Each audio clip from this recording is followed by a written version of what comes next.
Hi guys. So today I'm working back in Professor Okeo's home, and this time around I'm getting something out of my brain which has been sat there for the longest time, and this is his oddities room.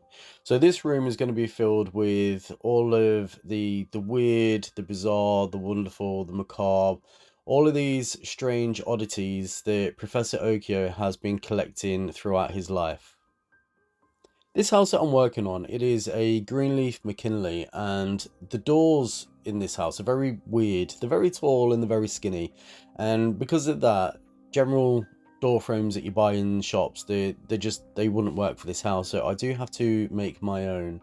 I have shown in a previous video the process that I go through when I make these frames, and I just copied that same process.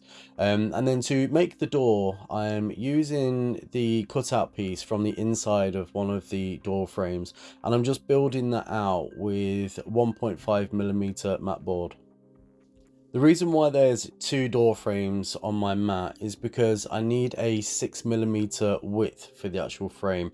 That's to take in account the thickness of the wood that the house is built in, but also because the texture of the chipboard is really bad and it's quite difficult to stick wallpaper directly to it. In my experience, I do like to line my walls, and that gave me a thickness of 6mm, so that works out perfectly when I cut out these door frames. When it comes to making the door, I didn't bother measuring as such. I just kind of marked it and eyeballed it, and everything worked out just fine.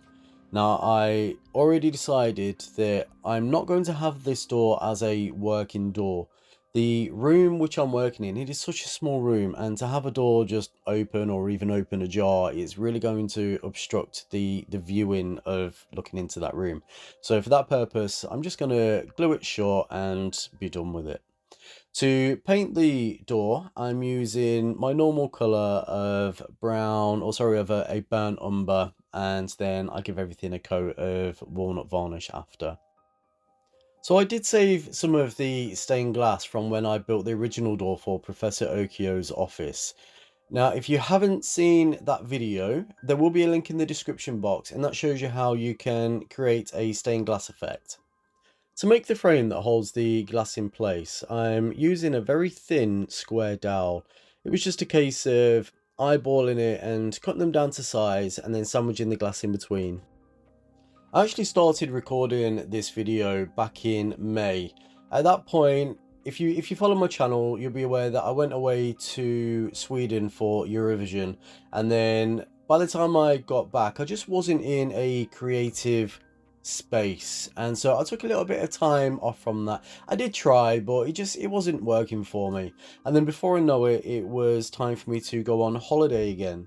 Now, I've just spent 3 weeks driving through the Canadian Rockies, and then going on a cruise and doing the Alaskan cruise and so on, which was incredible. And along the way, I was picking up some miniature items, not miniature in the sense that they're meant for miniatures, but just small items which I could hopefully use within miniature projects. And two of those items I'm going to be using in this project today. Now, this wallpaper I absolutely love. It's from the same designer which I purchased the wallpaper from on Etsy. I'll leave a link to that store below.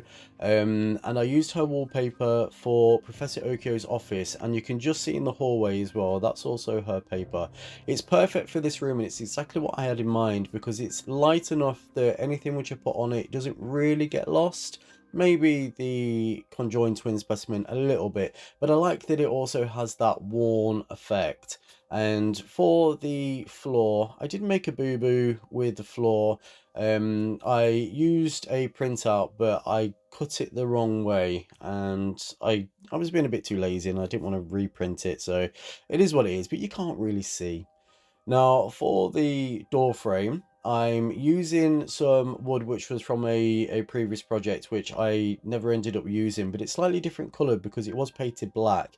And again, I was being a bit lazy. I didn't want to go to the store to buy some new moulding, so I just went with it.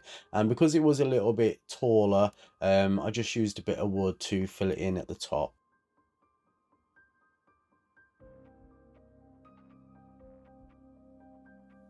If you're a regular to my channel, you've probably noticed this Vampire Hunters kit which sits in the living room. Looks a little bit odd, just hanging around in a lounge and so on. But I've always wanted to make an oddities room for its permanent place.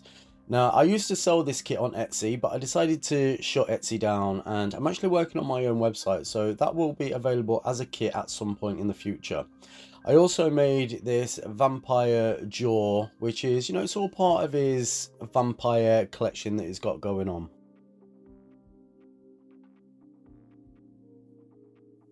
On that same note of vampire, I'm going to be turning this skeleton into a resident vampire specimen.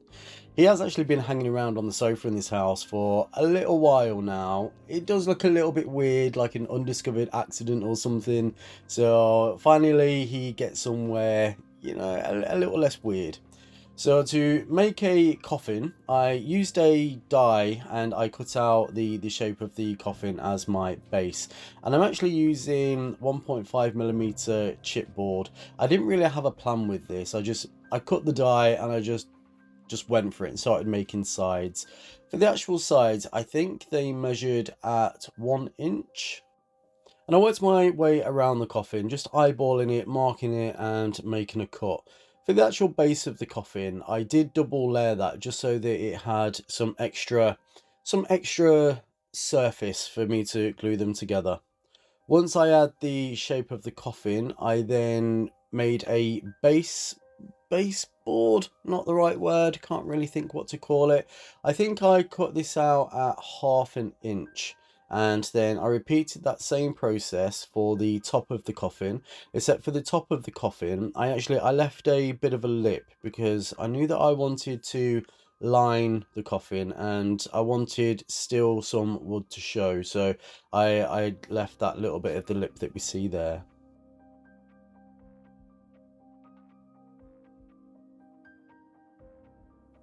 I decided to add a base onto this. You know, he's a specimen, a collector's item that someone wants to show off. So I decided to have the coffin in an upright position so that, you know, over the hundreds of years that this guy has been lying around, and I have no idea why he hasn't turned into dust, but, you know. So that he is upright, he needed a base. Now, at the moment, he is far too big for that coffin, but we'll sort that out shortly. Now, for the painting, first of all, I coloured it brown, but then it just looked a little bit too much like a regular coffin. And so I gave it a bit of dry brushing to make it look a little bit older, but still it looked just like a regular old coffin. So at that point, I sealed it in with some varnish to dull that down a little bit, and I then go over with a really light grey colour dry brushing, and then I go over with a black wash, and then that takes it from a regular brown and gives it more of a gothic feel, which is more of what I'm aiming for. The piece definitely needed to feel more gothic and be more obvious that this is a vampire. I think a skeleton inside a coffin just lurking around in someone's room would just be a little bit weird. Now, for the lining of the coffin, I took another die cut of that same coffin shape and I used some sticky back tape to stick on some foam. And I did originally make all of those holes because I was going to tuft it, but then I thought, hell no, I'm not going to put myself through that. So I decided in the end just to stick it down with some double-sided tape and then just pop it straight into place. Then I just needed to follow that same process for the sides of the coffin. And I also decided that his hands were in such a perfect place, he needed to have a stake right through his heart just so that there is no mistaking what this guy was. The pose he is in makes him look like he just woke up to a very sharp surprise. He's still looking pretty fresh for a skeleton which is hundreds of years old, so I decided to give him a further black wash just to age him a little bit. Then to further goth out this coffin, I'm using these small jewelry things which I got on Temu. It's one of those items which I didn't purchase with anything in mind, but you know, hope it would fall handy, and it worked out perfect for this. So I just cut out the little spiky part and I super glued them on with some gel glue, and then off camera, purely because it was super fiddly and there was no way that I could film it, I added some chain just to really goth out this coffin.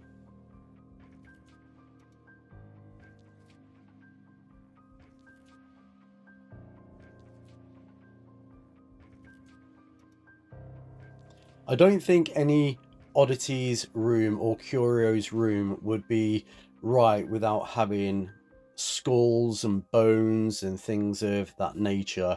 So I went online and I found some files. I'll leave the links to the files below. The bones and the skulls were a free file, and the conjoined twins were a paid for file.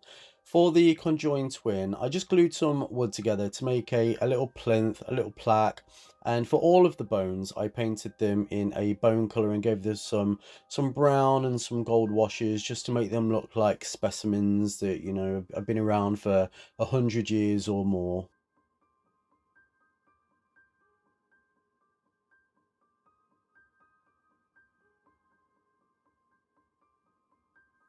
I couldn't not have a bear skull inside this project. I have been thinking of bears for the last year on the run up to the holiday which I have just had, so I definitely needed a bear skull. The skull that we just seen after the bear skull was a saber-toothed tiger, and then we also have some fossils. Now these fossils I got as part of an Etsy haul earlier on this year. I did make a video of that. I've never painted anything to look like a fossil before, so it was a little bit of a challenge. They're not great, but I am happy with how they turned out. I think fossils are one of those things which are part and parcel inside an oddities room. Now, something else which I got from that same haul was this cat skeleton specimen. It sits on a bit of a wonk, but that's fine, you know, it's old. And then we also have the ram's head, which was from that same haul. Now I need to build a cabinet to display the smaller items for the oddities room. I'm building this cabinet out of 1mm MDF.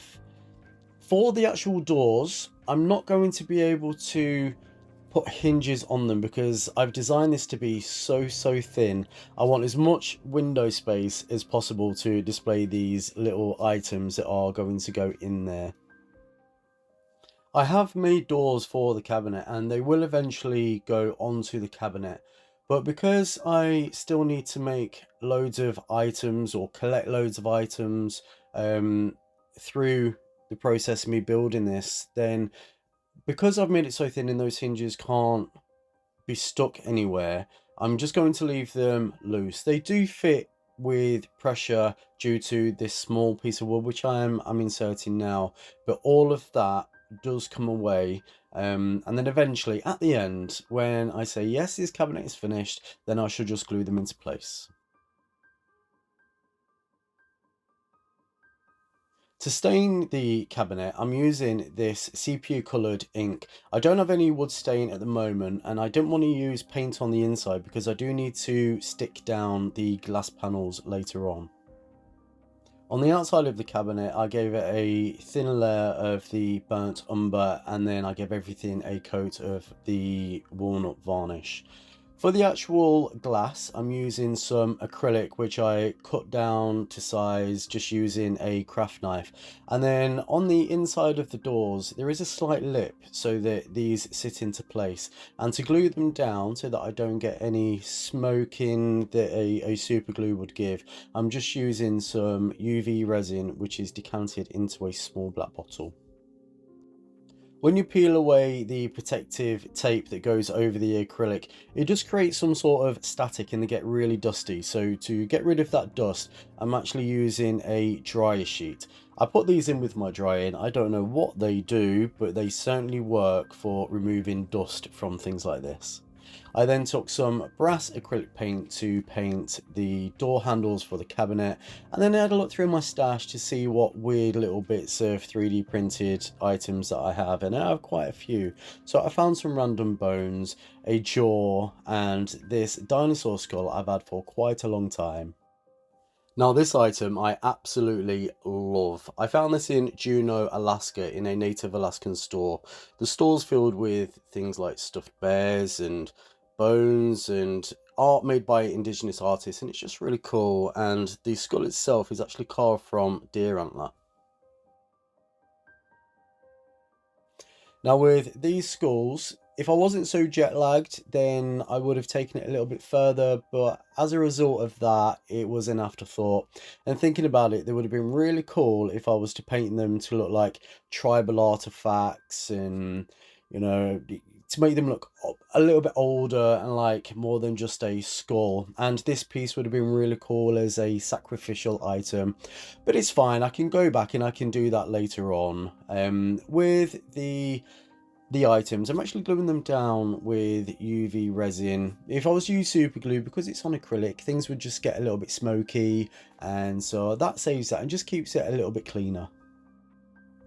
Now, this item is a little bit strange. I purchased this inside that same shop, and it is actually a raccoon claw.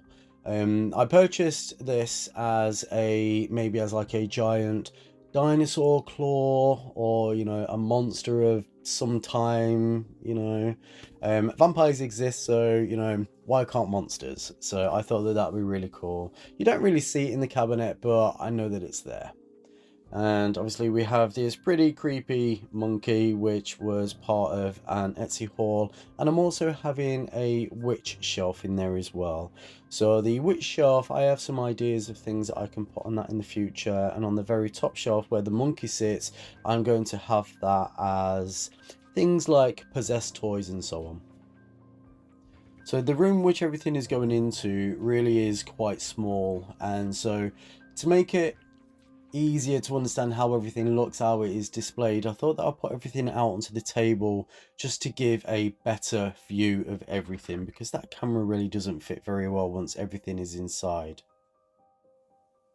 So first of all, we're going to take a little look at the cabinet. Now, if you have any ideas of anything which can go inside this room, leave me a little comment. It can be morbid, it could be macabre, it could be, basically anything which you would imagine that you would see at an oddities show, or like a market, or anything that fits this kind of theme.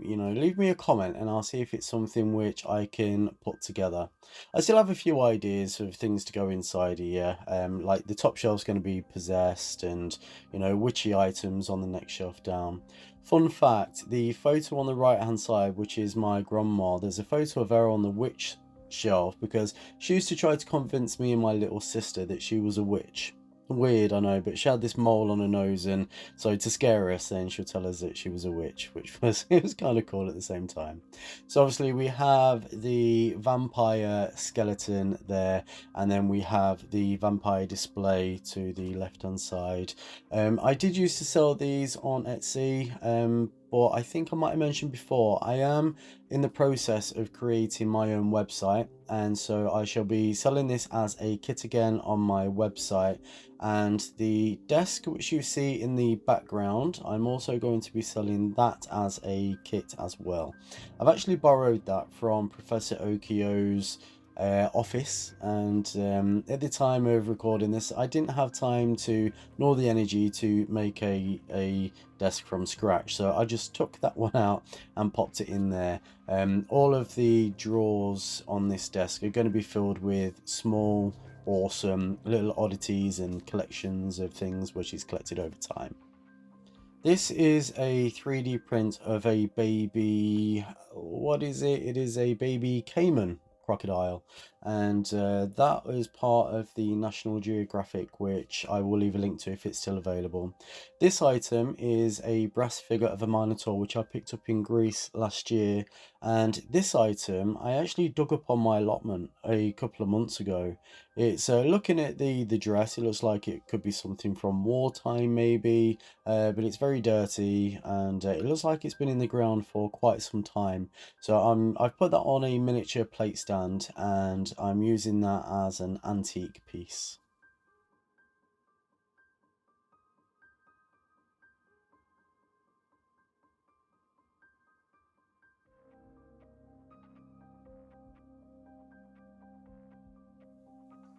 This teacup is so sweet. I purchased a teacup on Temu from one of my hauls and I completely forgot about it until the other day. So I filled that with some resin to look like tea, and I made a tea bag with some white thread and a piece of white printer paper.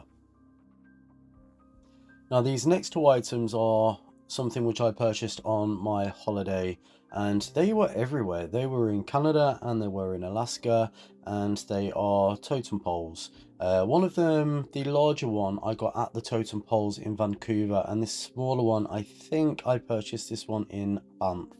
I don't know the story behind the totem poles, but I think that totem poles tell a story, but I don't know what it is with these. But they are really cool, and these items here are something which I got in that Etsy haul, and as are the shields which I've mounted these skulls onto, and the ram which we see in a moment.